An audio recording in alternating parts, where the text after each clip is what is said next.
Everyone, and thank you for zooming in, and welcome to visitors. And with that, I will introduce our speaker tonight, Whitney Cranshaw, presently an emeritus professor of entomology at Colorado State University, following his retirement last July 2020.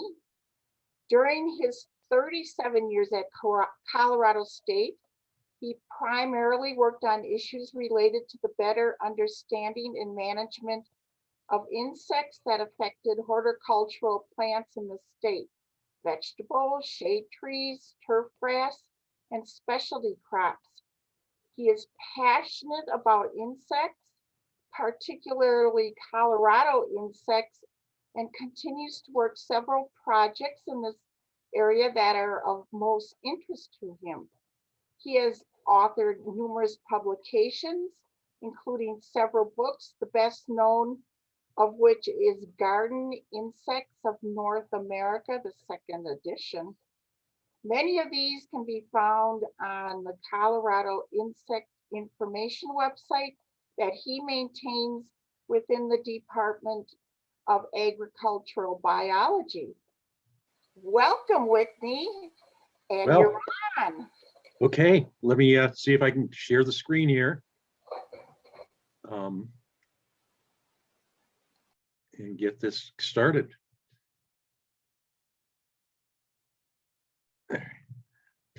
So I do like insects, and I do have a passion for them. And one of the most interesting insects that came to my attention when I moved to Colorado was this army cutworm, which many people know as the Miller moth. And I think it has a backstory that is just not nearly well enough appreciated, not just locally, but nationally. And it's a very interesting insect. So I was asked to give a little talk about this insect, the army cutworm. So a little background. The term cutworm is applied to several kinds of caterpillars. They're all in a family, Noctuidae, which is a huge family. They tend to be caterpillars that are active in the spring, and some of them will cut plants in spring.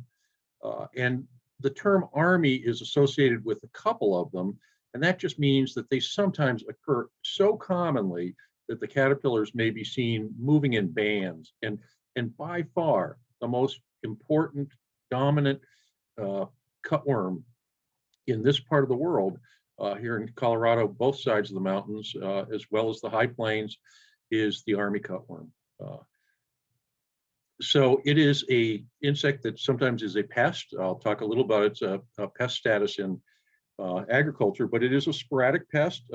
And as this quote from the first real summary of what we knew of this, it indicates that sometimes it occurs in unbelievable numbers in one area, but never any one place on a regular basis. So where the outbreaks are can be, there's no real pattern in terms of one location versus another. It has to do with the kinds of conditions present during a single growing season. This is a moth. In the adult stage, it's a moth. We think most people have seen the moth more than the caterpillar, and it's broadly distributed over the western half of North America. But where the real action is the mountain time zone states and the high plains areas just to the east of us. So Kansas, Nebraska, Oklahoma, Texas, they all have issues with this insect. But here in the Rocky Mountains, time zone, New Mexico, Colorado, Wyoming, Montana, we really are ground zero for this. Now, this is an insect that has a 1-year life cycle. So every year it's going to have one generation, but it has some peculiarities with it. The eggs are going to be laid in fall. They're going to be laid in September, October. And then the caterpillars will feed for a little while, but then they go into a kind of semi-dormant state called diapause, and that might last for a couple of months. Then they'll wake up. This is a caterpillar that can be active at temperatures 45 degrees or sometimes even a little below. So after it's broken diapause, we're getting into December or January, you might see it out and about on a day that's warm. They will be feeding in the middle of winter. Very well adapted to winter. When we have these cold snaps like we had a month or so ago, people ask, is that's going to hurt the army cutworm? No, this is an insect that's developed to survive winters here in the high plains, Rocky Mountain region.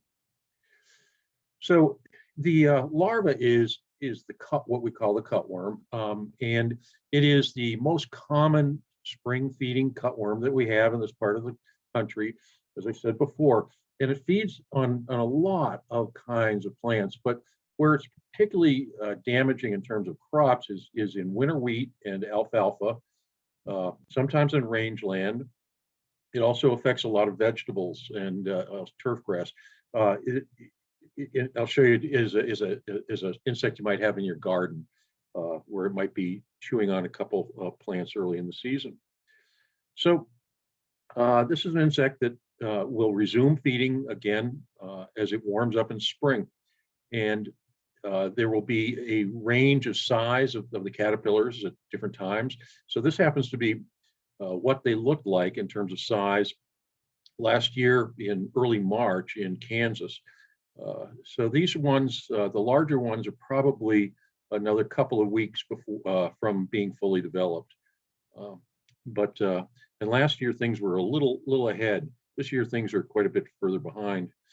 These are some army cutworms that were out and about during the daytime around the Rigdon Reservoir.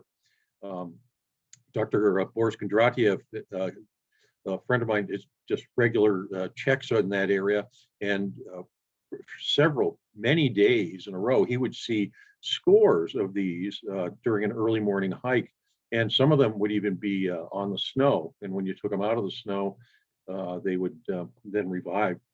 This would be one of them on a morning. It was about 2 weeks ago. The wind was howling, and it was about 40 degrees, and they were still out. So they have disappeared from that site, but I think it's because it's gotten warmer. They were still out because it kind of got too cold for them to hide before they finish their nighttime activity. So normally you do not see these things in the daytime. They feed at night.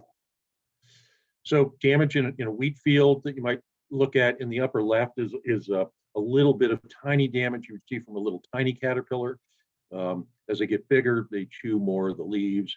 And these tend to often be along field edges because a lot of times the eggs are laid in plants on the edge of a field. And then again, if they completely finish a plant or area of a plant, they will keep moving. They'll migrate sometimes in bands. One thing that is indicative of outbreaks of a army cutworm in a field out in eastern Colorado is that you'll see birds, particularly blackbirds, feeding in the field. I'd hope to have some pictures of that. I was out eastern Colorado this morning, and saw small bands in several of the wheat fields, but no more than a half dozen or so, unlike huge flocks. And again, often they are along the field edge, so many times a lot of the birds are feeding in areas of native plants or weedy vegetation along the edges of fields. That's where they're originating from. But if you see blackbirds out in the field, they're probably going for caterpillars in agricultural field. And if you look for them, you'll find these army cutworms almost always. They do particularly like broadleaf plants. I did mention winter wheat is probably the most common plant crop that they do damage. But actually, in winter wheat, they usually will not go to the wheat until after they've eaten all the broadleaf plants.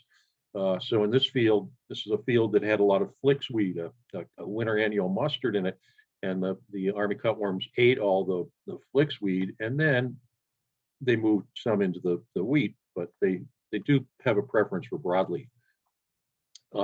some other pictures of it. There's one feeding on alfalfa, and I just got a complaint, the big outbreak of them in alfalfa in the San Luis Valley. I got an email on that today. There's one damaging an onion plant. Again, lots of vegetables will be fed on. So there's what you look for if you had them in your garden. If you see a plant that had some injury, they're hiding during the day, dig around the base of the plant, and often that's where you're going to find them. So they're kind of a grayish caterpillar.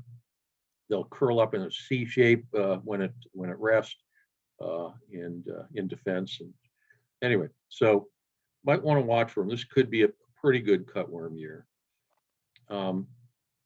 So a caterpillar, when it's fully grown, then transitions to the pupal stage, and through that it's going to become a moth. So it'll go into the ground, make a little cell below ground, maybe just an inch or so, tamp out a little cell, and then transform to the pupa. And these would be a couple of pupae in the lower part. They get quite dark just before a moth is about to emerge. So this is happening usually in maybe late April and into May for the most part. And then in early May through June, adults start to emerge. And in some years, like last year, it was very early in May. This year, I think it'll be quite a bit, at least a couple weeks later, when they start emerging. But that's when the adults come out. And the adults are a special issue on their own. This is when the moths come out. They're often called a miller moth. So this would be Colorado's miller moth. And it is a moth that is highly variable. I mean, a lot of them have these kind of little kidney markings on the wings, but you can have really melanistic dark forms and sometimes quite light forms. And you can have a big mixture of all of them all together. So this is all the same moth. Now, this term miller moth, where does this come from? This is not a scientific term. It's a pop term.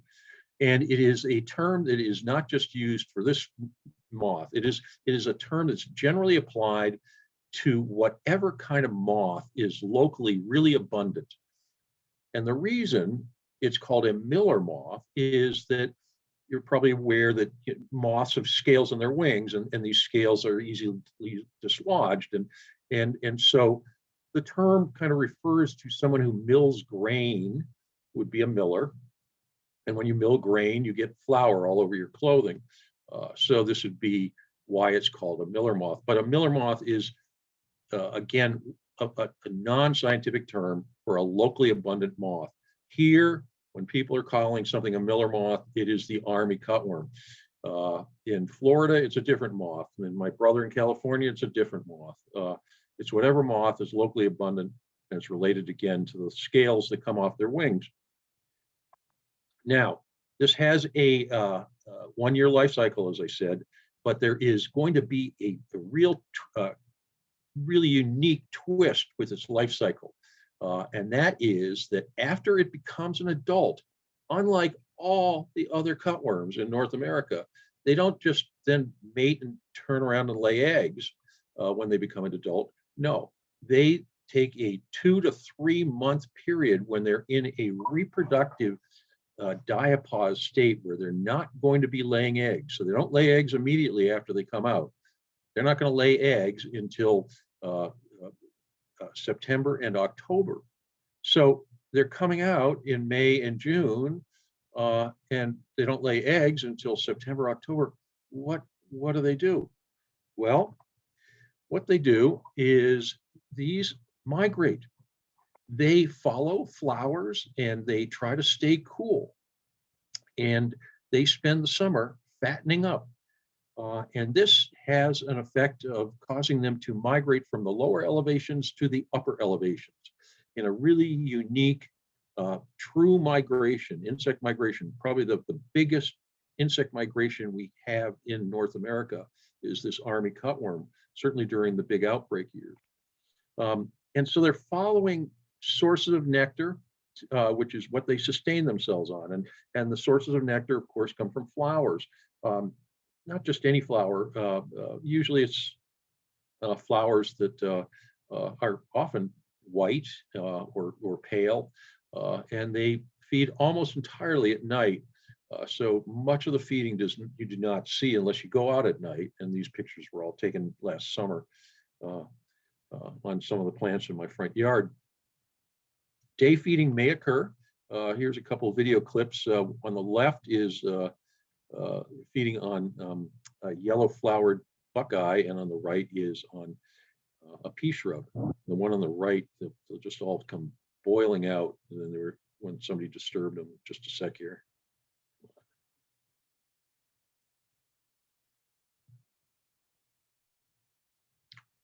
So again, just clouds of them coming off that pea shrub there. Okay. Now, the annual migration causes them to move from the plains to the mountains in this May to June period. And these may be ones that were born and raised in eastern Colorado, or some of the ones that come and head to the mountains of Colorado are ones that came from Nebraska or Kansas.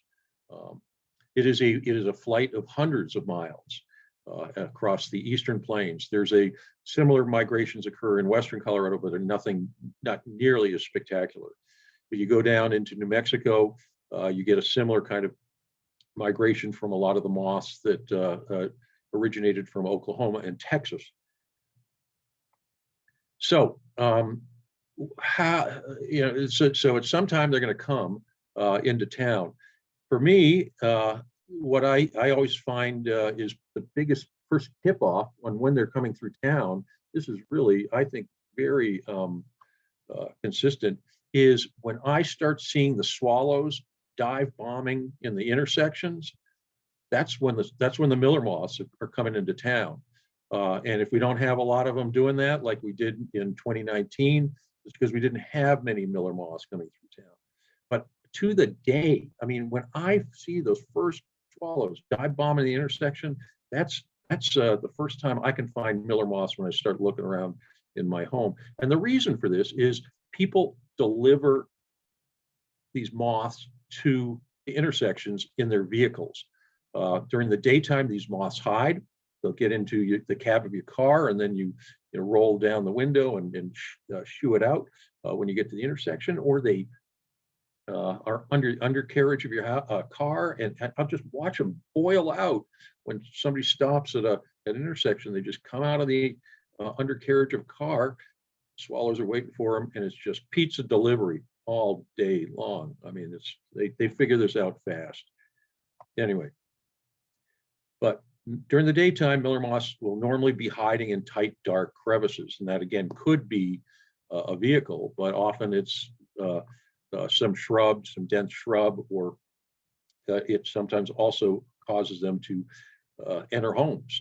So they find a little crack or crevice around a door or window and hide in there, and then maybe that they keep moving.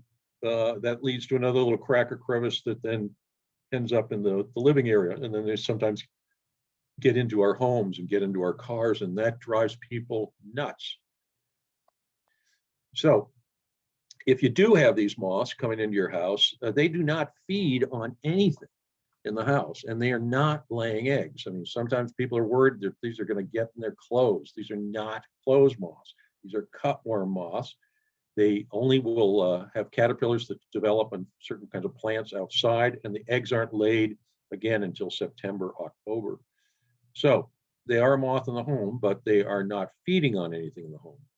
But being in a home is enough for many people. It drives people crazy. Moths that are ultimately that are indoors, if they can't find their way out, they'll die indoors, again, without reproducing. Then you'll have their little corpses, usually most concentrated around the windows.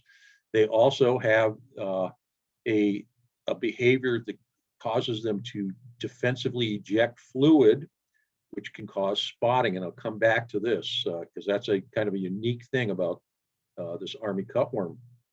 The spotting they produce and their ability to produce this defensive fluid. Sometimes these numbers are huge that are coming through. So here's a little video from student who used to work with me, and he shot this in last June near Walsenburg. So here he goes out. So, oops. Let's see.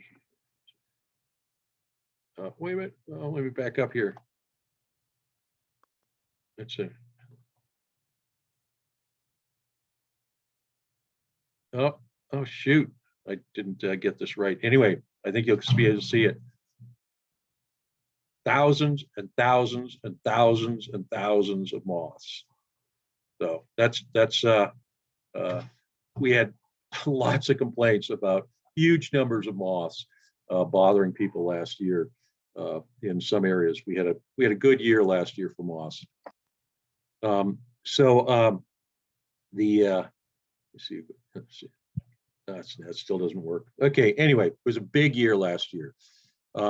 It was by historic standards, meaning since I've been here since 1983, it was probably maybe the 5th or 6th biggest flight year since I've been here.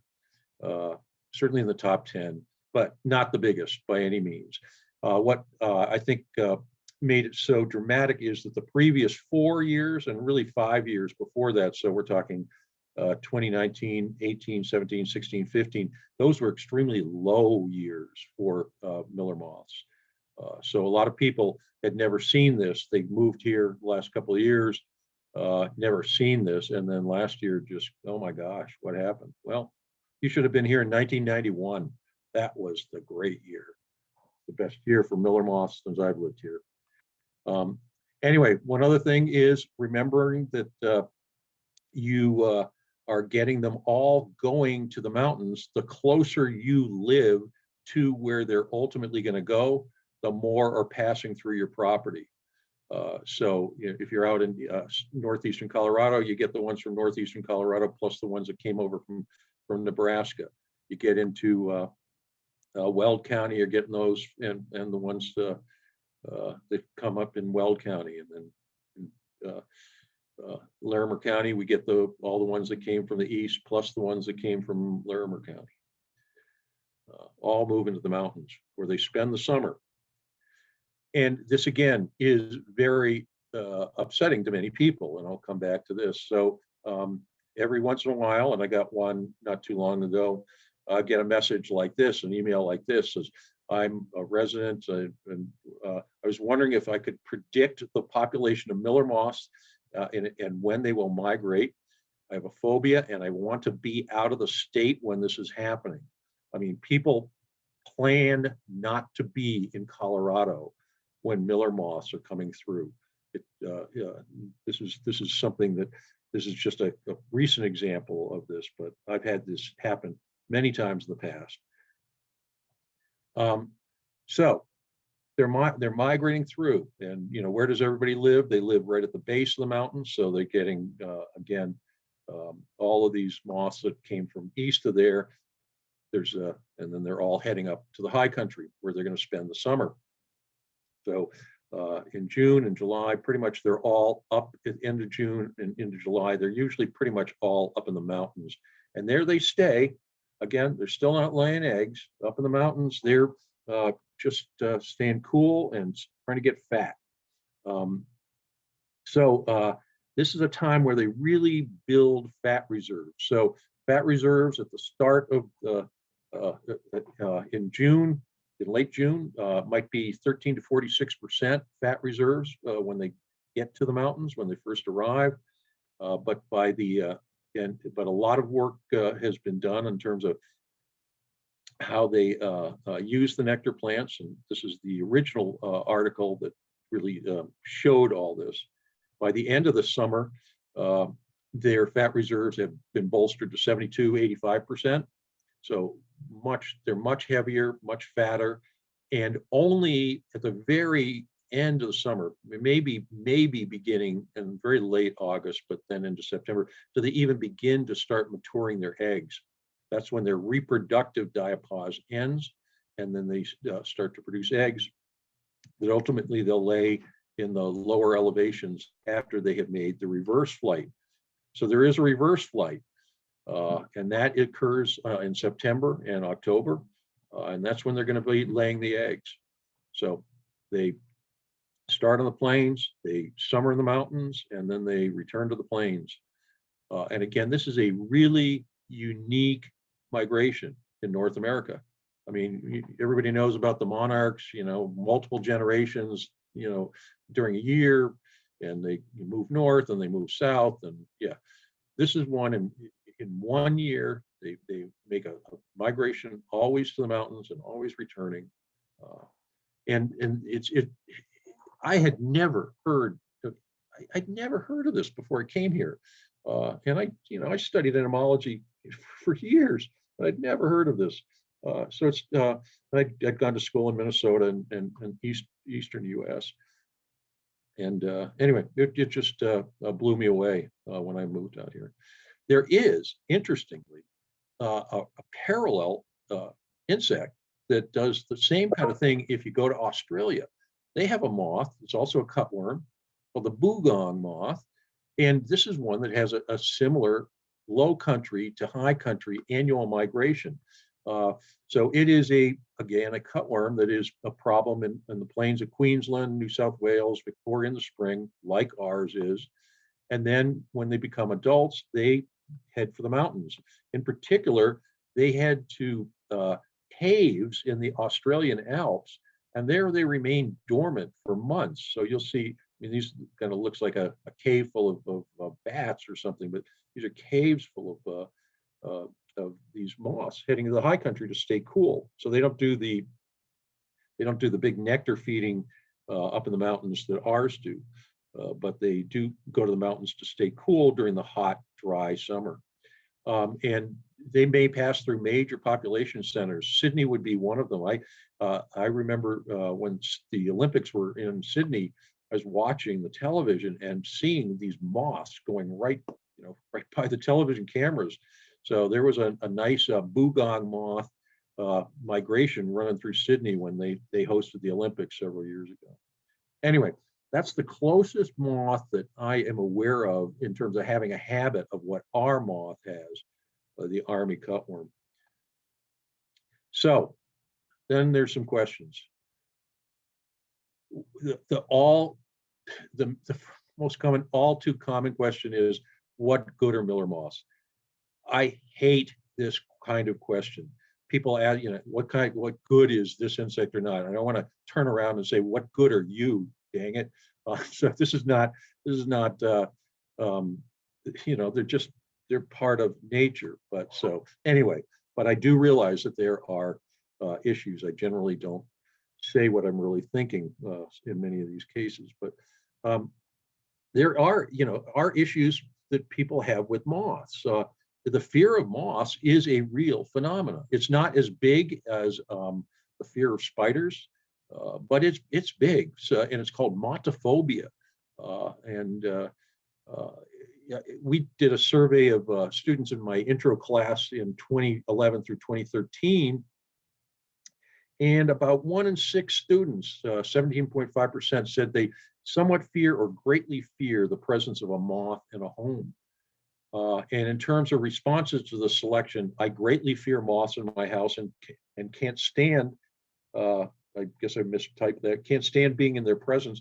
12.8% of the females and 3% of the males check that box. Now, that's a sex difference indicated in the study, but we all know men lie a lot, so it's probably a lot closer. They just wouldn't admit it. But anyway, but it's a real thing, and there are people a lot of these people are fine with spiders. It's moths that push their button.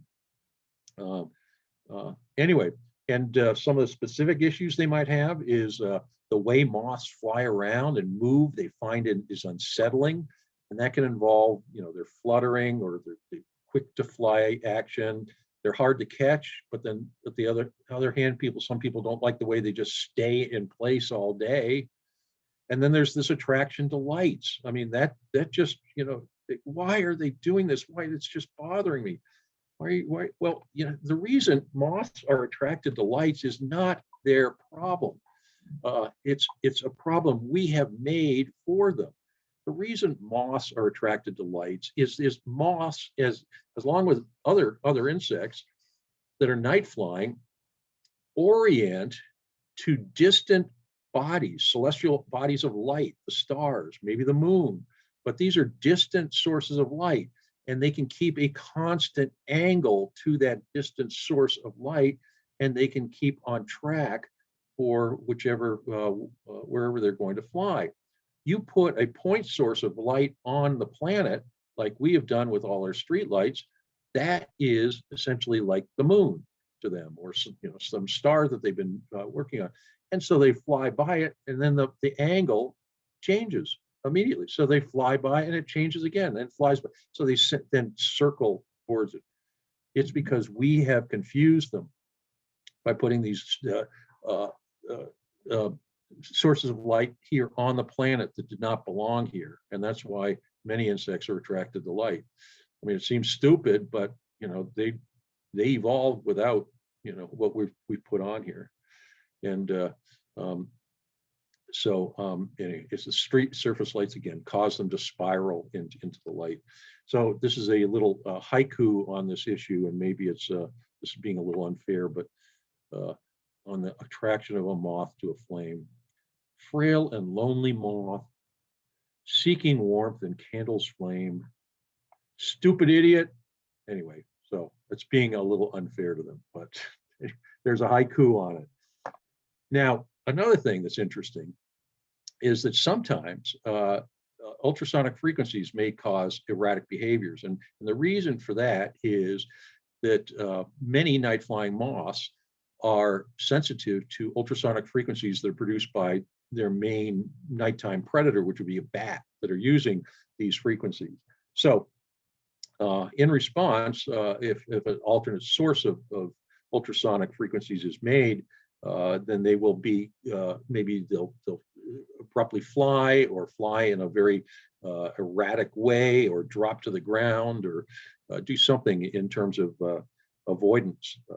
And ultrasonic frequencies we generate ourselves, sometimes unknowingly. So one way you can generate them is just jingling the keys in your pocket, or some coins. These make ultrasonic frequencies.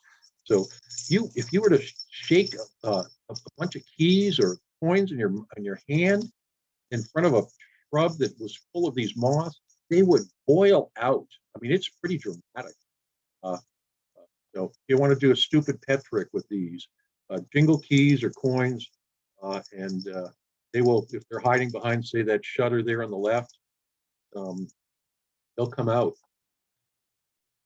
There are some other issues with moths that people have.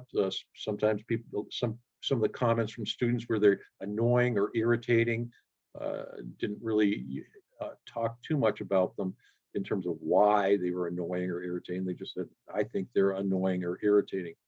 And many people would mark that moths they thought were dirty and or dusty. Well, they're not dirty. I mean, they've got scales on their body that is dusty, but it's not dirt. And if they get trapped in your house, they're dead, but that's not being dirty. They're dying in their house.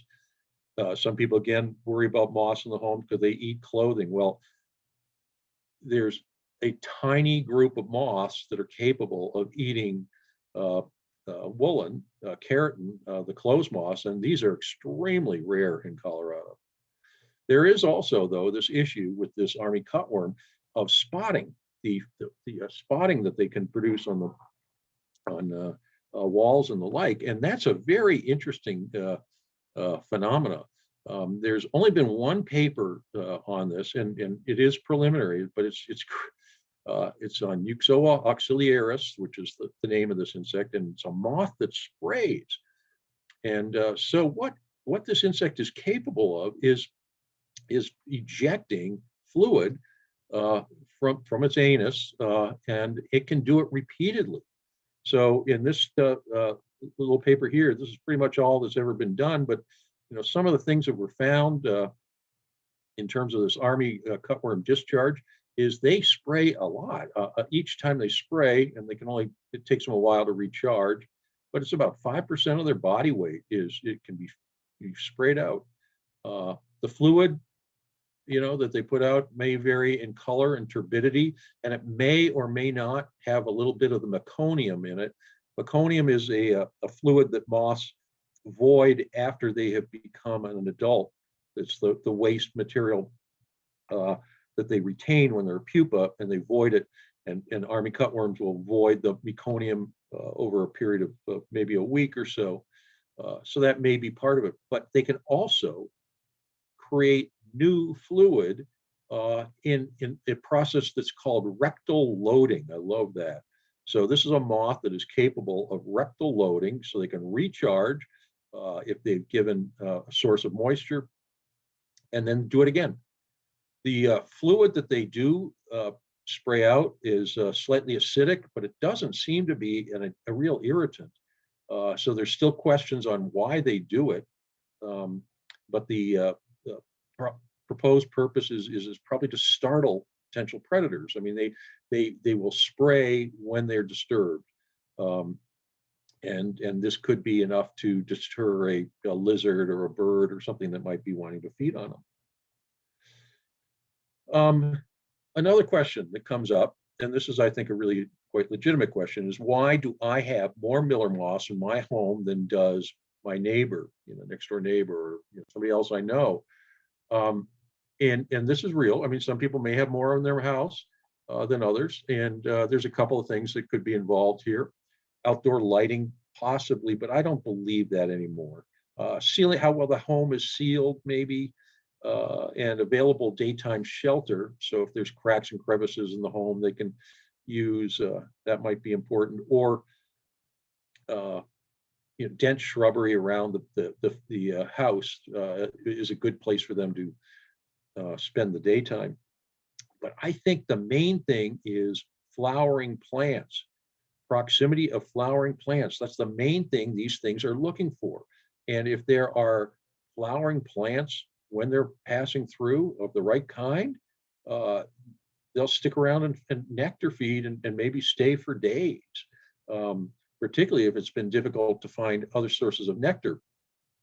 So I think it's huge. I mean, so again, they're going to be mostly feeding at night, and some of the flowers may be that they're feeding on may be very very small and not even noticed. So the one on the upper left, that's feeding on my burning bush euonymus shrub. I didn't really even notice that they had flowers, but they love, that shrub is covered with moss, far more so than some of the plants that produce more showy flowers. Again, they mostly like smaller whitish or yellow-white flowers because they're feeding mostly at night. I would say that there are some plants that commonly used as miller moth nectar sources that people might have around their yard. So if you want to have more miller moths in your house, these are what I suggest you plant in your yard: spireas, euonymus, cotoneaster, black locust, buckeyes, pea shrubs, rhubarb, if it produces flowers. I saw a lot of them on that last year. But the big one is Russian olive. And that's Russian olive, I think, is particularly important because it's the last flower that they heavily use that's available. So when the Russian olive goes out of flower, then they pretty much run out of the main kinds of plants that they're going to use for nectar around here. And then they have to keep going. They head up to the mountains. So, I'd say, when people want to know how long it's going to last, it's going to last. Miller moths will be in the area as long as the Russian olive is still in flower in the neighborhood. And some people have shelter belts of that. And yeah, they'll just get hammered by moths in a big outbreak year. Now, getting close to the end here, there are other really clear values of army cutworm in terms of wildlife. And there's a couple things. But the best documented, very interestingly, the best documented use of army cutworms is their use by grizzly bears in places like Yellowstone and Glacier. You think of a grizzly bear in being a huge thing. I mean, this is the one picture on the left was the first grizzly I ever saw. It was feeding on flowers. That's not, I expect to be feeding on an elk. They're feeding on flowers, but they also feed on a lot of army cutworms. And where they are going to find army cutworms are areas where the army cutworms will concentrate and can be collected. And that's talus slopes, slopes with loose rock. So there's certain sites where the army cutworms will aggregate in enormous numbers. And because it's got the right space and it's got the right humidity and temperature, and that's where they stay cool. And so they'll concentrate those areas, and these grizzlies work these talus slopes. And lots of studies on this, but one of them estimated that a grizzly bear may consume up to 40,000 moths a day, and they get 20,000 calories of energy just from feeding on army cutworm during the months of July and August when they're up there. So this is a key food. Black bears, the question comes up. Seems occasionally they'll feed on them, but they don't work like grizzlies. There's one study that showed down in the Jimenez Mountains in New Mexico, the black bears were feeding some on these, but it is a huge part of their diet in the areas where grizzlies are here in North America. And then there's birds. I mean, you're the Audubon Society. That's your focus here. And Dave Leatherman was your speaker last month, and his focus, which, I mean, what an amazing birder he is. I was out with him today, by the way. We were out looking at things in eastern Colorado.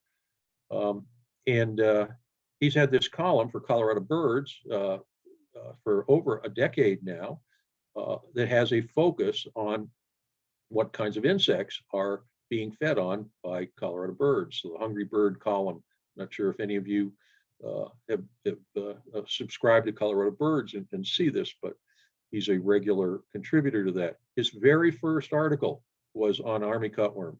That was the very first insect he used in this column that he's since written 40 more on.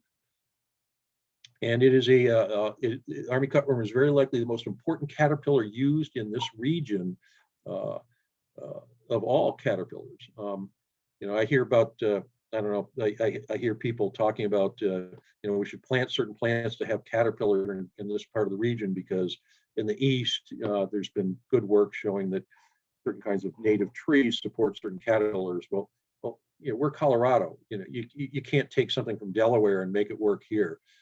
The caterpillars that birds mostly eat here are army cutworm. And this is a picture of a western meadowlark that Dave took several years ago, back in 2014, I think, feeding on army cutworm.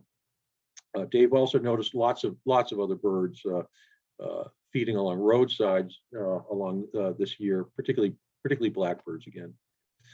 So army cutworm moths are going to be eaten by other birds. So the caterpillars are going to be eaten first, and then later the moths are out. And then the most obvious things I see are swallows feeding on them, but it could be a great many other kinds of birds. You can see them picking them off, particularly again at those intersections. Lots of house sparrows and the like are also feeding on moths. And this is an insect item that is coming at a critical time for many of these when they need protein, insect protein. And this is again, a very important source of insect protein. I also have a theory that another very positive thing about Miller moths is that they provide an alternate source for the attention of predatory cats. Now, this is no data on this, but we're all really well aware the domestic cat is enormously detrimental to bird life.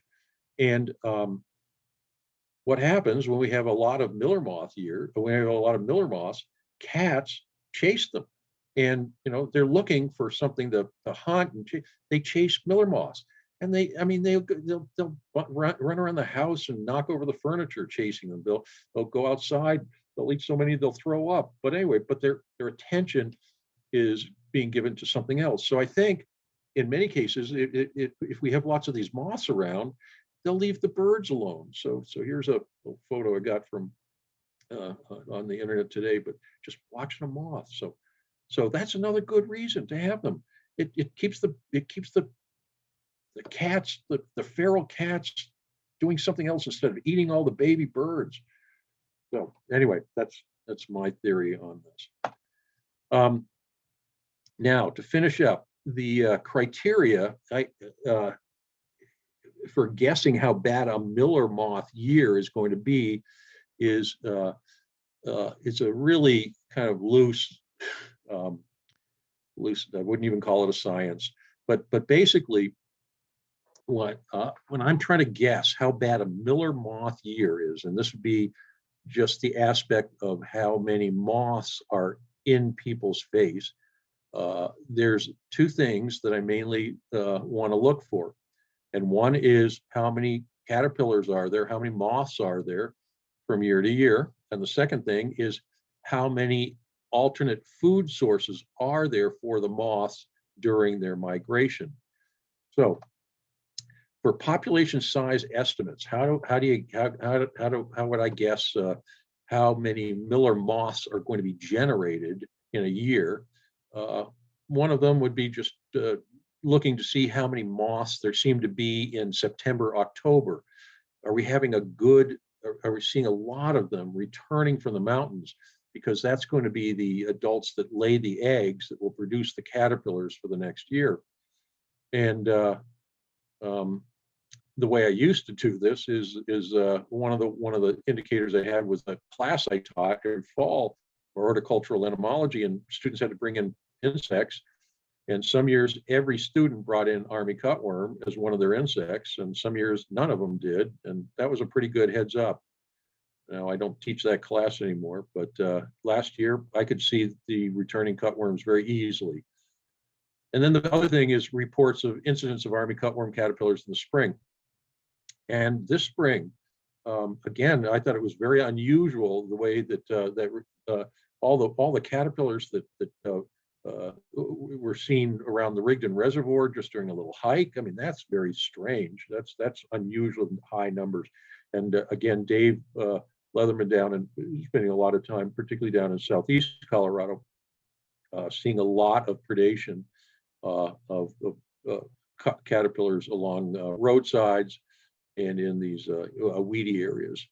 I've not yet heard, aside from the one outbreak in the San Luis Valley, heard any other reports of crop damage, but I haven't really started to look and ask about for that. But if we have a lot of cutworms in the spring, that's the biggest tip-off that we're going to have a lot of moths. However, having a lot of moths it may not translate into having a lot of moths in your house and in your face, because the second thing, again, so yeah, the number in these fields are going to tell us how many we have. The second thing is how many nectar sources there are. So if we have a lot of nectar from natural sources, then these moths can feed everywhere. They can be feeding, on flowering plants all over eastern Colorado. And if we have good winter moisture, that is something that's going to promote spring flowering in these natural areas. So if we have a year where the prairies bloom, that's a good thing. That means the moths will be out all over the place. They won't be in just our yard because there'll be other places to find flowers. On the other hand, things can change every year too. So if we have a freak event like we did on April 13th last year, when we had that frost, that terrible frost, we were having a great flowering year until the frost came, and then flowers disappeared, except for, again, some that were in people's yards. So, this is, like when I drive out on Highway 14, some years the Pawnee looks like that in the upper left. That'd be mostly what you can see in that is the evening primrose. What the area around the Pawnee looks like today, that's a picture of it in the lower right that was taken this morning. It's grim. There's nothing out there. So when these moths come out, where are they going to go? They're going to go where there's flowers. And if you have the only flowers that are around, they're going to be in your yard. I call this oasis effect, because an area where there is irrigated, where there is irrigation and it promotes the flowers that they feed on, that's where they're going to go. That's why some people have more of them in their yard than others. So again, if it's going to be a bad miller moth year depends on how many we have and how available are alternatives. And the latter thing will affect how in your face they will be. You can have a lot of moths and they won't be in your face because they've got lots of things to feed on. You can have few moths and there's nothing for them to feed on and they're in your yard because you've got what they need. Anyway, oops, misspelled this, but we do have, I do have this insect information website if you ever want to check that out. And one of the top things in it is this arthropods of color fact sheets. I have over 200 fact sheets of different kinds of insects in Colorado. But one of the things in that is an annual publication I put out on questions and answers about miller moths. And I have not done it for 2021. You can find this, I think, if you just did a web search and you just looked up questions, answers, miller moths. It should come up if you can't find the website. But in terms of 2021, I think the numbers of caterpillars are going to be a bit lower than they were in 2020, but still a lot higher than they were in the preceding 4 or 5 years. Right now, unless we get a lot more moisture, the available alternative natural sources of nectar are not going to be very abundant for when these moths are going to be flying through here. So they're going to be looking for places where there is nectar. I also think that the flight this year is going to be at least 2 weeks behind. Last year they started flying in May. I'd be surprised if they start flying in until the end of May. So it's going to be quite a bit later this year. So that's my guess for right now on that. So I guess that's all I had. If you have questions, I can take questions. Is anybody, John? Anybody sending in anything? Oh, thanks, Whitney. We do have a bunch of questions. That was magnificent. Once again, you've reminded me of how much I don't know about the world I live in. But I know more tonight than I did last night. So thanks for that. Yeah. I'm going to start with some of the questions in the chat window. In the meantime, I would encourage people to type questions in the chat window if you wish, or you can go to your Zoom controls, and if you click on reactions, you should see a button that allows you to raise your hand. And if you choose to raise your hand, when it's your turn, I will invite you to unmute your line and you can ask Whitney your question directly. So you can raise a hand using the reactions icon, or you can type questions into the chat window. I can see these questions in the chat. Can I maybe just answer some of them directly? Yeah, I think the first one that's an actual question for you starts with Anne. Yes. Okay. Is it native or introduced? Is it native? It's a native insect. Yeah. No, it's the cutworm of this part of the country. And Terry, 1991, remembered being a huge moth year in Fort Collins. That was it. It was epic. It was epic. There was I think that it caused millions and millions and millions of dollars of damage, even though it didn't eat anything. It was I mean, I heard people, the cats were knocking over the furniture. They were having to go to the vet because they were eating so many. The people had carburetors then. They were plugging carburetors. The people couldn't finish floors or walls because they're spotting them. It lasted, and then for 5 weeks during those years, during that year of 1991, everybody, when they went to work, they spent a half an hour or so swapping miller moth stories with other coworkers instead of doing their job. So the amount of lost productivity was enormous. Yeah, that was epic. Yeah. So I would say 2021 was, 2020 was pretty good, but it wasn't like that. I've never seen Miller moths leaving a vehicle at intersections. Okay, well, I mean, I've seen them. I mean, I'm watching. I mean, because but I'll see sometimes they just come out from underneath the undercarriage because they've been hiding there, and then vehicle stops. But then, and I've done this too. I mean, I'll see people rolling down their window and shooing the moths out when they get there. Actually, and also the defensive it is kind of regarding the rectal defensive fluid. It is. Whitney, could you repeat the questions? Okay, so the Yes. okay, this one it just says it's not defensive. It also appears to be defecation. It is.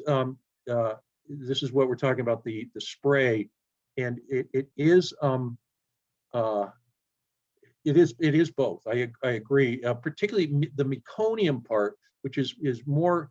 You have more of the discoloration is the meconium, and that is truly a waste product.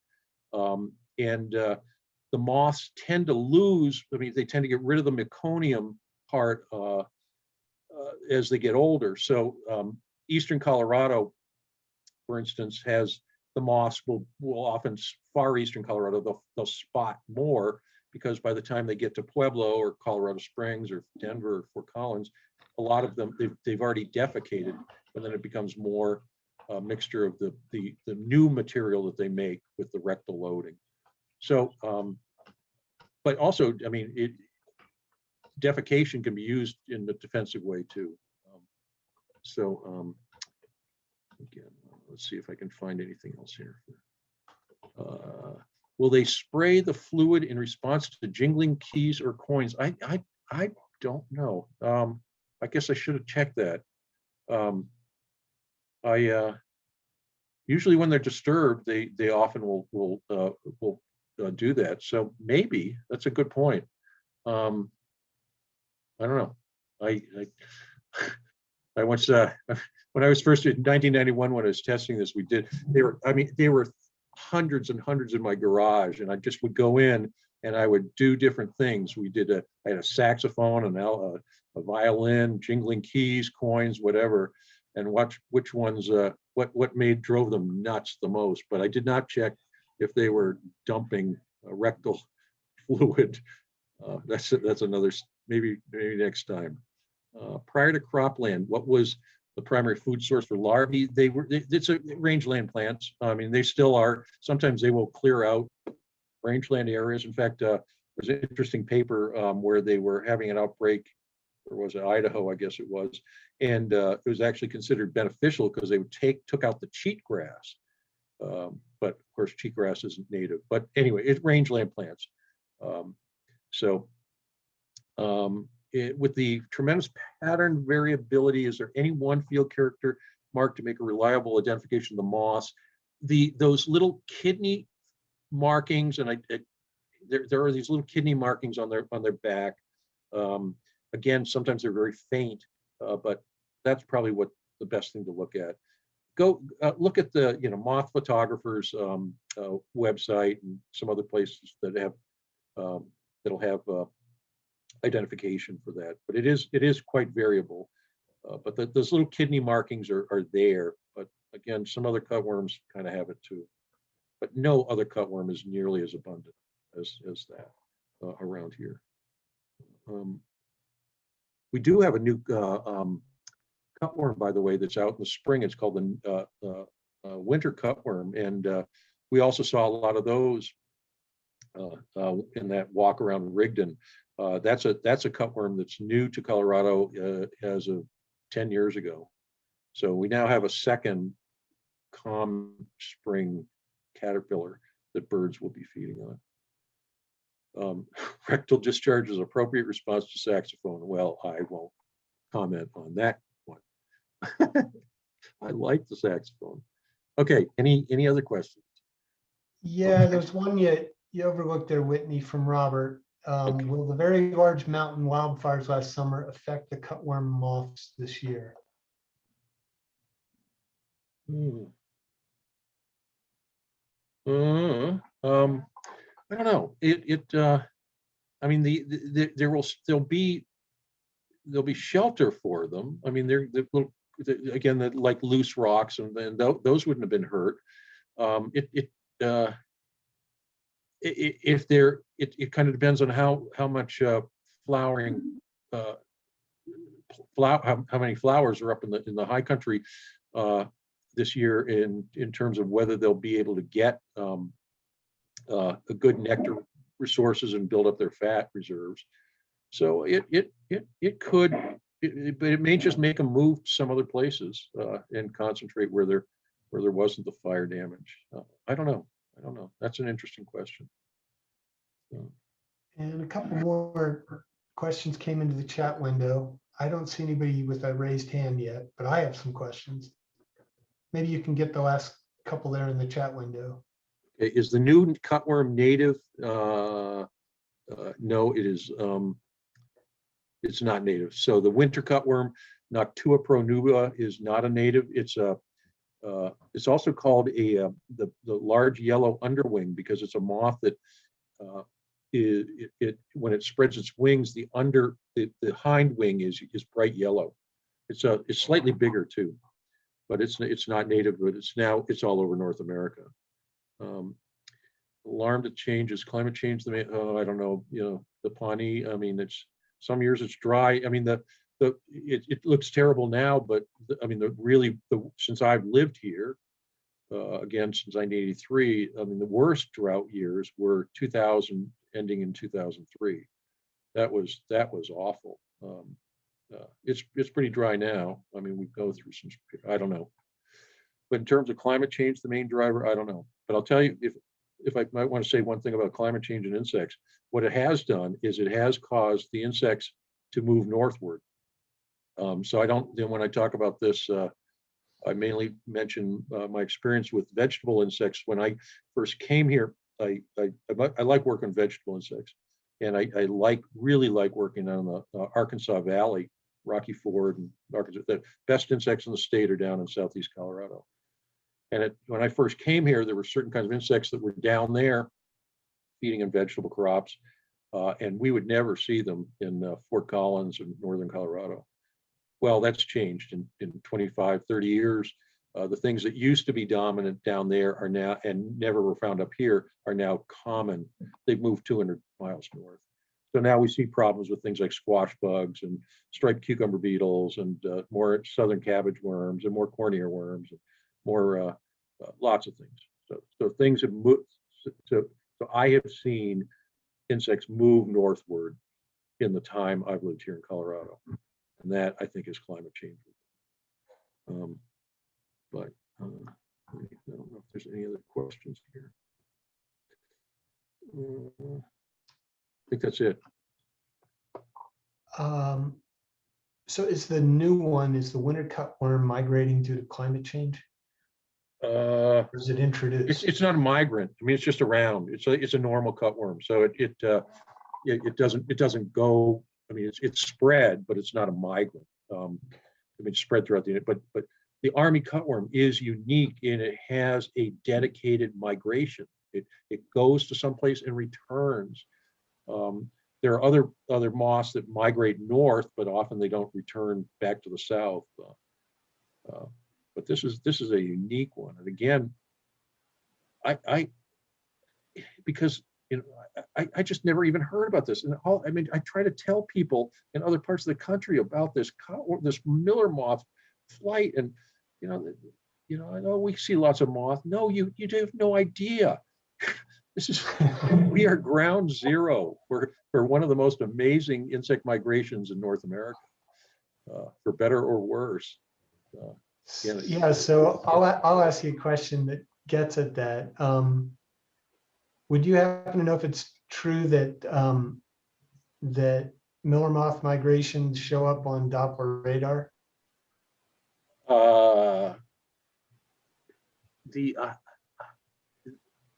certainly moth migrations do, and certain butterfly migrations do too. When we have big ones, the most recent one was 2 years ago. We had huge painted lady numbers yeah. returning in late summer. I think it was 2 years ago. Anyway, that was on Doppler, and that made the Weather Channel. I don't know if anybody's looked for army cutworm in Doppler, but there are certainly other cutworms have been tracked. Migrants can be tracked. I would think they would be. They don't fly very high, so that may prevent them from getting picked up by radar versus some of these others that catch, that they come up from the south and catch these jet streams up high, and those are probably much easier to detect in Doppler radar than something that's cruising close to ground level. But I'm not sure. I kind of made a bunch of that up just now. Thanks. I'm going to invite Jesse to ask you a question. Okay. When you said they come back through, the end of summer, early fall on their way to lay eggs, I've just never been aware of the numbers in the fall that you are in the spring. How much of their populations get lost, over the summer, and is there behavior difference that we just don't notice them as much? I think they lose a lot. I don't think, but you definitely don't see them nearly as often in the fall. Although if there's still some swallows around, they'll start feeding on them again. Not very many, but I think their behavior is different because they do not have to go through all that nectar feeding. They've spent all summer getting fat up in the mountains. So I think once they start migrating down, it's pretty much just straight through, and they'll find some place to dump their eggs. So they don't hang out like they sometimes do on their migration up to the mountains. But there's definitely got to be a lot of mortality, particularly if we had more grizzly bears up there. 40,000 a day. Yeah, that makes a dent. But yeah, you don't notice it very much. I mean, I notice it because all I do is look at bugs. You've got a real life. Yeah. So anyway. Whitney, I have another question for you. Do we know anything about the role that army cutworms have, if any, in pollination? Like, given their abundance, do we know if they're important pollinators? Yeah, well, certainly moths are, and they could. That's a good question. I would think that they would be for the plants that they visit, the native plants that they visit that are out at that time of year. Again, so there'd be moths. It'd be flowering plants that are late May into June that are white or yellow and are moth pollinated. That's a good question. There's certain moths are the most underrated pollinators, and there's a great many kinds of plants that are moth pollinated. But that's a good question. I don't know. I'm sure they affect quite a bit of pollination, but I don't. Certainly, nobody's looked at that that I'm aware of. You obviously explained this discharge to us, but I was also curious whether moths have any chemical defenses against predators the way some butterflies do, whether army cutworms do. They don't, and because the caterpillars are real generalist feeders, and they feed on a lot of things that don't have toxins in them. I mean, the insects like the monarch are toxic because they feed on plants that contain toxins and then sequester those toxins to confer defense for themselves. And these are just feeding on winter wheat. There's no toxins in winter wheat to speak of, we hope. or alfalfa. No, I don't think so. That one study, and you can look at the in review, you can look at the references I put up, but that one on the Miller moth, the Ixoa auxiliaris is that sprays, the moth that sprays. Thomas Eisner, who did that, it did a lot of the studies of showing how birds, how insects produce toxins and then become are deterred by bird feeding, and that was his specialty. I mean, he did wonderful work in terms of toxic insects to avoid predation. But he took those Miller moths, and the birds loved them. They just ate them fine. So he didn't. He said it was a preliminary study, but he didn't see any evidence of any kind of deterrence for being fed on by a bird. Great. So I don't see any more questions or raised hands. I have one more question, but I also wanted to let people know that before we sign off tonight, Jesse's going to make an announcement about next month's program and guest speaker. My last question for you, Whitney, was if you have any explanation or theories about why they prefer to lay eggs on the edges of fields. I think it has to do with the density of vegetation. So in gardens, often we'll have a problem with them in springs if we had a weedy garden the previous September, so it's just areas along field edges often have got just more vegetation and cover than a cultivated field. But alfalfa is probably good year round. That'd always be a good place to lay eggs. Winter wheat would be less so. All right, I don't see any more questions. I want to thank you for a fascinating presentation and sharing your time with all of us tonight. And remind people, if you haven't done so already, that if you're interested in one of our giveaways on tape that reduces bird collisions with windows, you should send an email to me, and you can find my email address on our website and in our newsletter. It's johncheneau@gmail.com. And now I will hand it over to Jesse to make a final announcement about next month's program. And when she's done, we'll sign off. So I'll say good night to you now and hand it off to Jesse.